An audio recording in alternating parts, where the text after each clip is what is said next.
जय हिंद। तो फिर से स्वागत है मेरे YouTube चैनल देश प्रेम में। तो आज फिर इस वीडियो में मैं बात करूंगा, हालांकि मैंने इसके ऊपर एक वीडियो बना दिया है ओल्ड पेंशन स्कीम और न्यू पेंशन स्कीम को लेके, दोनों का डिफरेंस।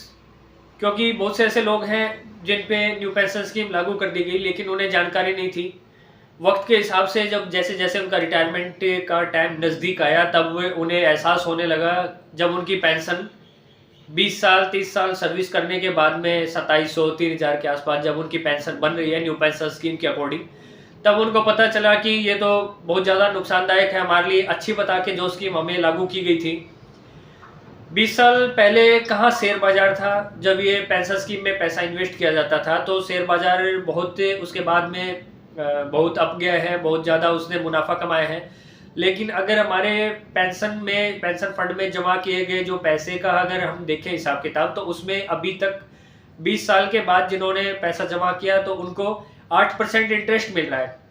तो आप अनुमान लगाओ, 8% इंटरेस्ट आपके टोटल जमा पूंजी, मान लो 15-20 लाख रुपए आपका जमा हो गया, उसमें से भी जब आप रिटायरमेंट जा रहे हो तो न्यू पेंशन स्कीम के तहत में आपका 60% पैसा फिर भी वापस रख लिया जाता है अपने पास में, जिससे वो पेंशन बना के धीरे धीरे करके पेंशन के रूप में लोगों को देंगे।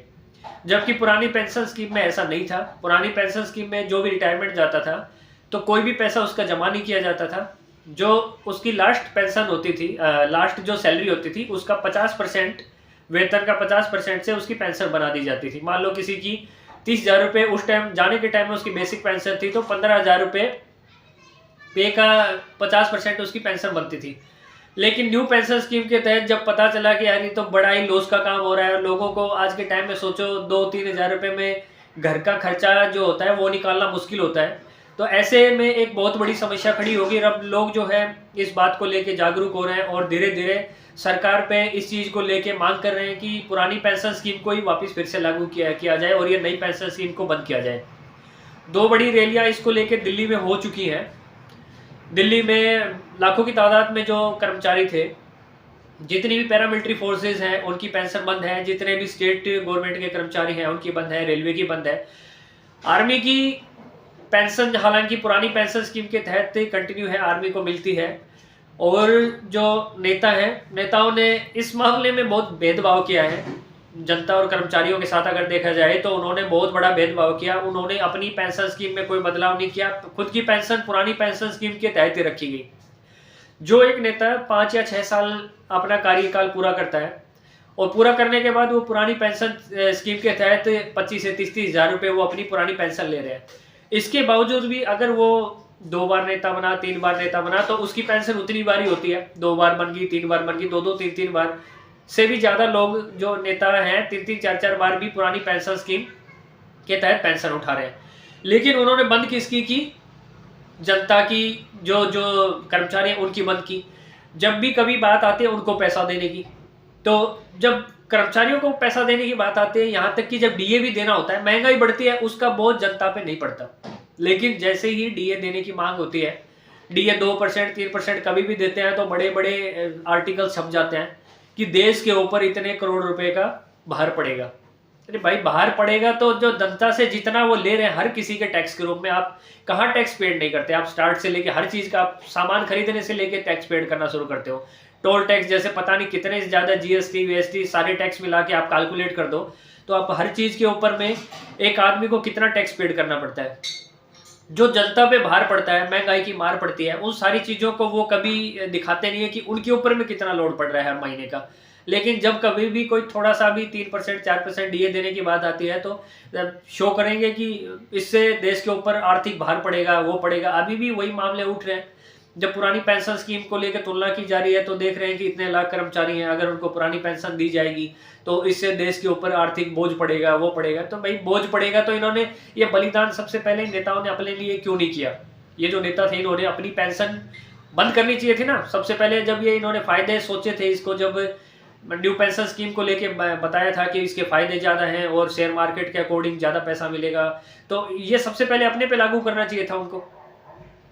खुद की पेंशन न लागू करके बाकियों के पे थोप दिया गया। फैमिली पेंशन का कोई ऑप्शन नहीं है। एक कर्मचारी 50-60 साल अपनी सर्विस के इसके अंदर देगा, देने के बाद में और फिर बाद में पता चलेगा 2-3 हज़ार रुपये के रूप में पेंशन देंगे, टोटल पैसा रिटर्न नहीं मिलेगा। बाकी पैसा जमा करके रख लिया जाएगा उसी फंड में, जिससे उसको फिर से पेंशन के रूप में पेंशन दी जाएगी। तो ये सारे मामले अगर देखे जाएं तो दोनों चीज़ों की अगर तुलना करते हैं, पुरानी पेंशन स्कीम और न्यू पेंशन स्कीम दोनों की, तो कहीं ना कहीं अब लोगों को दिखाई देने लग गया है कि ये उनके हित में बिल्कुल भी नहीं है नई पेंशन स्कीम। और अगर शेयर मार्केट से अगर तुलना करके भी हम अगर देखें तो आप आंकड़े निकाल के देख लीजिएगा, 2004 से अभी 24 आने वाला है, यानी लगभग हम 19 से 20 साल पूरे कर चुके हैं।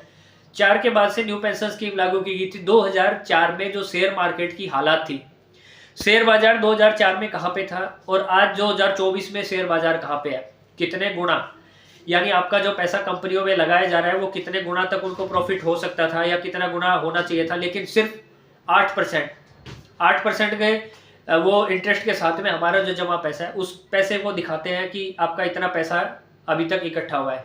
यहाँ पे भी कुछ ना कुछ सेटिस्फेक्शन वाली बात नहीं है कि कई गुना पैसा कर दिया गया हमारा या फिर एक अच्छी मोटी खासी रकम मिल रही हो कर्मचारियों को, तो भी उसके मन में थोड़ी सी संतुष्टि होती है इसको लेके। लेकिन यहाँ पे भी वो सिर्फ एक छलावा टाइप की बात है। इससे अच्छा तो अगर पुरानी पेंशन स्कीम होती, लोग अपनी मर्जी से इन्वेस्ट करते। जैसे लोग क्या थे, पुरानी पेंशन स्कीम मिलती थी तब अपना खुद का पैसा वो अपनी मनमर्जी से कटवाते थे, जीपीएफ के रूप में, जनरल प्रोविडेंट फंड के रूप में वो देते थे, जिसपे उन्हें 8% ब्याज मिल जाता था नॉर्मली केस में। और तुम शेयर मार्केट में लगाने के बाद भी जब तुम 8% ही दे रहे हो तो इसका कोई मतलब नहीं निकलता कि आप पैसा भी काट रहे हो लोगों का और उसके बावजूद भी इतना कम रिटर्न मिल रहा है 20 साल के बाद भी, तो कोई मायने नहीं है उसके। 2 रैलियां हो चुकी थी और अभी लोग इससे इतने नाखुश हैं। बीजेपी, हालांकि बीजेपी सरकार बार बार बोल रही है, नई कमेटियों का गठन कर रही है, हम इसमें सुधार करेंगे। पुरानी पेंशन स्कीम तो लागू करने का अभी तक उनका कोई मूड दिखाई नहीं दे रहा है। नई पेंशन स्कीम में कुछ ना कुछ थोड़ा बहुत अपडेट कर दे रहे हैं ताकि लोग नई पेंशन स्कीम के तहत ही बने रहें। लेकिन 5 जो स्टेट हैं, राजस्थान है, छत्तीसगढ़ है, झारखंड है, हिमाचल प्रदेश है, पंजाब है और दिल्ली, इन सरकारों ने पुरानी पेंशन स्कीम लागू कर दी गई है अपने अपने स्टेट में।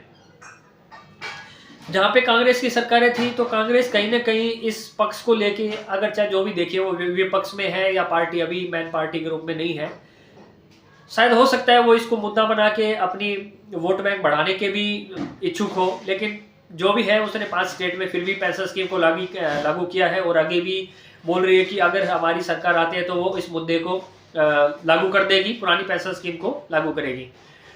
तो अभी सोचना ये है कि आप कैसे देखते हैं, फायदे नुकसान को कंपेयर कीजिए, सोचिए, इस बारे में विचार कीजिए कि कितना आपके लिए सही है, कितना नहीं है। चलो ठीक है, जय हिंद। इसके बारे में जो कुछ और बात पॉइंट होगी, अगली रैली पटना में होने जा रही है, इसको लेके रेलवे कर्मचारी भी नाखुश हैं। 99% से ज़्यादा लोगों ने इसके खिलाफ वोट किया है, एनपीएस के खिलाफ।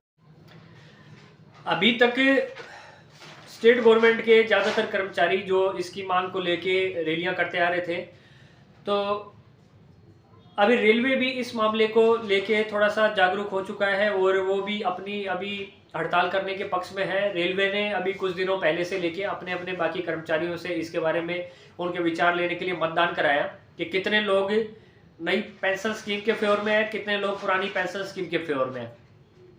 तो उसमें जो आंकड़े निकल के आए हैं वो इस तरह के थे कि कोई भी लोग जो है न्यू पेंशन स्कीम को लेके कोई भी लोग समर्थक में नहीं है। 99% जो लोग हैं वो पुरानी पेंशन स्कीम के फेवर में भी है और यहाँ तक कि रेलवे भी अभी डिसीजन ले रहा है। अगर इस पे कोई विचार विमर्श नहीं किया गया, पुरानी स्कीम को लागू नहीं किया गया, कोई विचार नहीं किया गया, तो उसके बारे में भी रेलवे हड़ताल कर सकता है। बाकी कर्मचारियों की जो रैलियां हैं, पूरे देश भर से लोग इकट्ठे होते हैं और लाखों की तादाद में रैलियां चल रही हैं। नई पेंशन स्कीम का विरोध किया जा रहा है और पुरानी स्कीम को लागू करने के लिए दोबारा से मांग की जा रही है। और रेलवे भी इस पे अभी फिलहाल अपना पक्ष जो है वो साफ कर चुका है लगभग। वो भी शायद हड़ताल को लेके, और उनका प्लान है, अभी पता नहीं क्या है, क्या नहीं, क्लियर नहीं हुआ है, लेकिन रेलवे भी इसको लेके अपना नया अपने जो भी है विचार प्लान करने के चक्कर में है।